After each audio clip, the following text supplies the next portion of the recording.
Manipur ge asuk luraba fiba masida taranithoi suba Manipur Legislative Assembly ge tarit suba session famhandana thamba haibasi Meeyambu Thouwoide karisu leitana khalli haiba takpani haina Manipur Legislative Assembly ge hanagi speaker Thokchom Lokeshore na phongdokre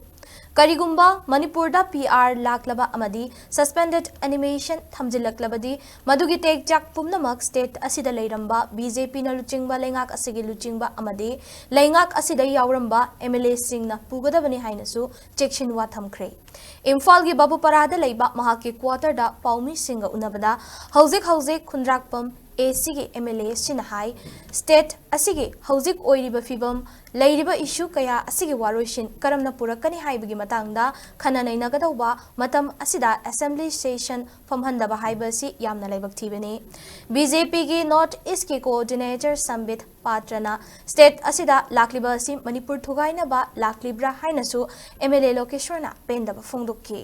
mahakna makhatana hai assembly session pangthokadaba noma khakta ngairaba kanda session asi na land void oire haiduna kakthatkiba haibasi atopa state amadi leibak amatada chatnaba thawung nate chief minister na fam thadoke hairabasu ngalingaida taurambada kariya kaiba leibage chief minister fam dage N Birena resign tawkraba matungda hana leiramba leingak aduda chatminariba MLA sing aduna matam leiringaida anoba chief minister ama khanba ngamdribagi maram karigino hainasu hangki Samana lepaka tawisi haba matam kaido yaro idona masi tawdana wanaba BJP party gi central leadership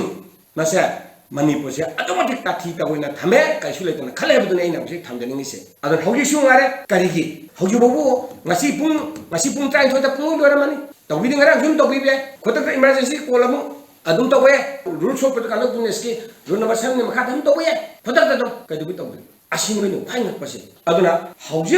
ngasi thuiba crisis khuding maxing se hauji misanen thung laidana hekta unaba yadaba makai chingna manna tampak ka chana ba changna ba yadaba makai tawriba lila sidi aina sum khanada harba BJP party amusung BJP party ni sema center government amusung Manipur government na thon bani haibase hairo diba marum kari lege kalino ngasi di khangeba session 7 session of the Manipur Legislative Assembly session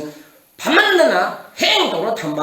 아둥도 깬절을 파행 되는 도로가 마셔기 날리고는 할 마셔 신나 딱바디 이랑 제로 현도 야로이 아 징리 살쿠기 마셔 푸는 거다니 담박tal 레바 포이자 디풍 담이네바 허기 레미네 푸는지 뭐이 마셔 푸나라가 마셔기 뿡뚱도 말로라 간다 오든 하비기 마람 말로데 거리 레게 마셔 마시네는 파인 와져다 마셔